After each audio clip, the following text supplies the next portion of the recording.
I'm Maxwell Kalu, founder, CEO of the African Warriors Fighting Championship. So I got into combat sports first as a fan. So growing up, I always loved combat sports. I competed in karate and kickboxing. And then the older I got, the wiser I got, I actually thought there's a huge opportunity and a huge chance to do something that could really do some good for Africa in terms of promoting indigenous traditional sports, and alongside that, engage with an exciting business opportunity. So that's what led me to found African Warriors Fighting Championship. We are the home of combat sports in Africa.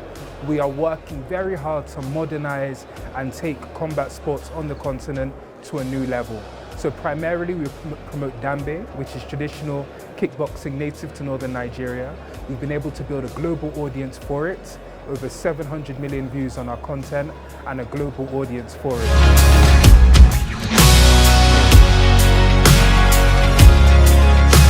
So since we founded African Warriors about 4 years ago, there have been so much has happened. We had to spend so much time sort of just understanding the essence of Dambe and traditional sport in Nigeria. I think the highlights, there have been a few highlights, multiple highlights. The biggest, most recent news was a landmark deal we did with Stake.com. Stake.com is one of the biggest global sponsors of sport, and we, African Warriors Fighting Championship, were their inaugural sponsored property on the continent of Africa. So that was a big moment, not just for us, but I think for Africa everywhere, because it just meant that African sport now is now attracting international sponsors, international partners. Aside from that, we've had multiple moments. Earlier this year, we had a milestone in terms of the globalization of Dambe, where we featured Luke Leyland, who was the first ever white British fighter to compete in Dambe. He came down to Nigeria, competed in front of a crowd of 10,000 people in a really exciting Dambe match against Shagun Yellow, a champion from Nigeria.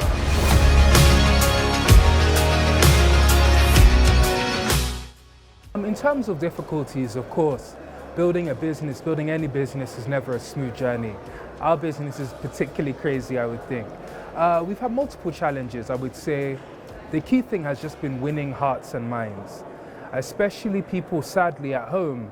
There's some people who, despite the immense popularity of traditional sports, the immense popularity of Dambe, there have been people who don't quite understand it, who are not quite ready to embrace it, or seem to believe that a local traditional sport isn't something that they should pay attention to. So when we're able to tell people, look, millions of people in Nigeria, in Africa and globally love this sport, we've just been having to try and change those minds. So I would say, aside from maybe a lack of understanding, I think the big challenge in any African business, in many African startups, has just been access to capital. What we're doing is changing the nature of sport in Africa. We are building the African UFC, if you will.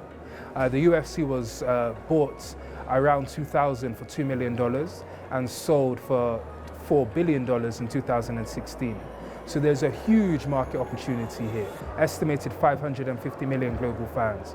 So really for us, the challenge has been people understanding the extent of the opportunity and interacting with that and coming on board. So, but we've seen the opposite of that. Here in Riyadh today, we were very excited to announce that Silverbacks Holdings has come on board as an investor in African Warriors Fighting Championship.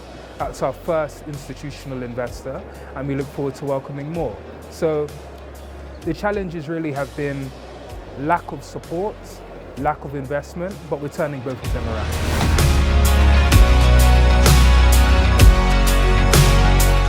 Africa has countless forms of traditional combat. Nigeria has Dambe. Dambe is traditional boxing. One hand is wrapped in rope, that's used for punching. Another hand is unwrapped, that's used for blocking. Both legs can be used for kicking. Dambe is the most popular traditional sport in Nigeria. Nigeria also has wrestling, multiple different forms of wrestling around the country. Africa's another popular traditional sport from Africa is also Senegalese wrestling. That, I think, has benefited from huge support from the Senegalese government, and I tip my hat to them. And that's probably the best, I would say, modernized or best institutionalized traditional sport in Africa.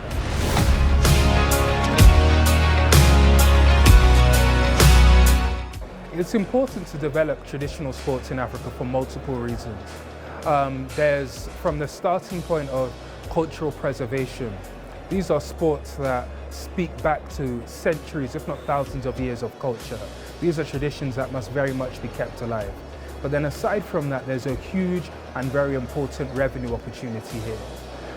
Nigeria, my home country, as is many African countries, is struggling with youth unemployment. This is an opportunity to drive opportunities for Africa's young people. And aside from that, it's a great marketing opportunity. This is how we're going to pull in tourists, pull in new attention to the continent. Combat sports, sports more generally, the sports economy globally is worth billions. The top 10 combat sports organizations alone globally are worth an estimated $25 billion. So this is a huge opportunity for revenue. And sadly, African countries, so far, we've only been contributing talent. A good fighter will be spotted in Senegal, spotted in Nigeria, spotted in Ghana, and he'll go and compete in an international organization. We are changing that. We're building an ecosystem at home, and many Africans, be it potential athletes, be it people in the wider ecosystem, be it the countries generally that will benefit from more eyeballs, more tourist dollars, will benefit from this.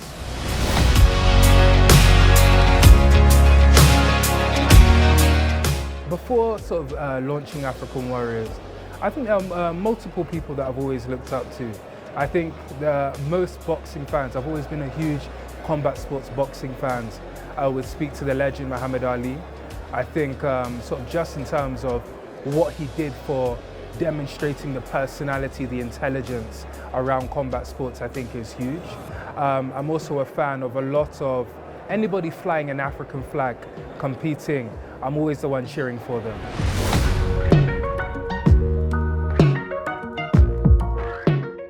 We're going to be taking traditional sports and combat sports more generally to the next level in Africa. We announced the landmark deal just now with Silverbacks Holdings, which is an investment in African Warriors Fighting Championship, and that's really going to supercharge the work we're doing to promote combat sports across the continent. We have so many exciting more things coming, multiple events. We're launching a digital platform soon, AWFC TV. So just stay tuned, there's so much more to come.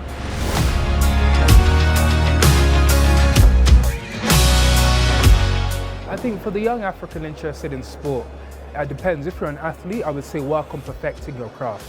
And I think now more than ever, there are opportunities for you to show people what you're doing through social media. So before there might be a talented athlete, but because he hasn't got access to the infrastructure around sport, because he doesn't know people, nobody can see what he or she is doing. That's changed. You're a great athlete, put what you're doing on social media, let people come to you.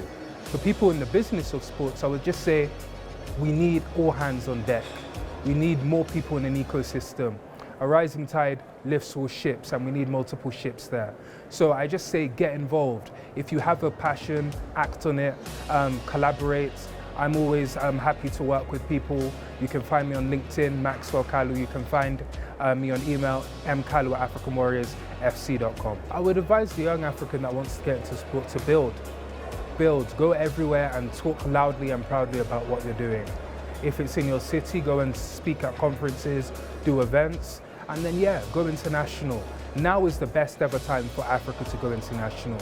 Afro beats, Afro cinema, more and more people around the world are watching.